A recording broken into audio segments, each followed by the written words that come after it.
ছোট্ট এই দোয়াটি পড়ে ঘুমিয়ে যান, সকালে উঠে ফলাফল দেখুন। দোয়াটি একদম ছোট্ট, আমি যদি বলি আপনাদেরকে, বলে হুজুর কমন দোয়া, আমরা তো সবাই পারি। এই জন্য ছোট্ট এই দোয়াটি পড়ে আজ রাতে ঘুমিয়ে যাবেন, সকালে উঠে ফলাফল দেখবেন ইনশাআল্লাহুল আজিজ। আপনি মাথা থেকে বোঝা নামিয়ে ফেললে যেরকম হালকা হয়, আপনি এরকম হালকা মনে করবেন। আপনি মনে করবেন আপনার সমস্ত গুনাহ মাফ হয়ে গেছে, এরকম একটা হালকা অনুভূতি আপনার ভেতরে কাজ করবে। খুশির যেন মনে হয় না? এজন্য আমরা যদি ছোট্ট এই দোয়াটি পড়ে আজ রাতে ঘুমাতে পারি, সকালে উঠে ফলাফল দেখবো ইনশাআল্লাহুল আজিজ।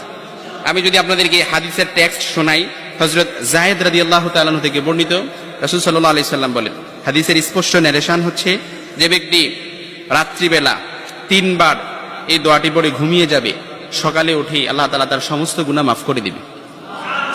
সুবহানাল্লাহ বাড়িতে যায় বললেন। এইজন্য আজ রাতেই যদি এই দোয়াটি পড়ে ঘুমাতে পারেন, সকালে উঠে ফলাফল দেখবেন ইনশাআল্লাহুল আজিজ। দোয়াটি আমরা সবাই পারি, তবে আপনাদের মনোযোগ আকর্ষণ, আপনারা একটু আমার দিক অ্যাটাচমেন্ট বাড়ান। আমি আপনাদেরকে বলতেছি, সবাই পারি, আমার সাথে একটু ঠোঁট মিলাবেন। আস্তাগফিরুল্লাহাল্লাযী লা ইলাহা ইল্লা হুয়াল হাইয়ুল কাইয়্যুম ওয়া আতুবু ইলাইহি লা হাওলা ওয়ালা কুওয়াতা ইল্লা বিল্লাহিল আলিয়্যিল আযীম।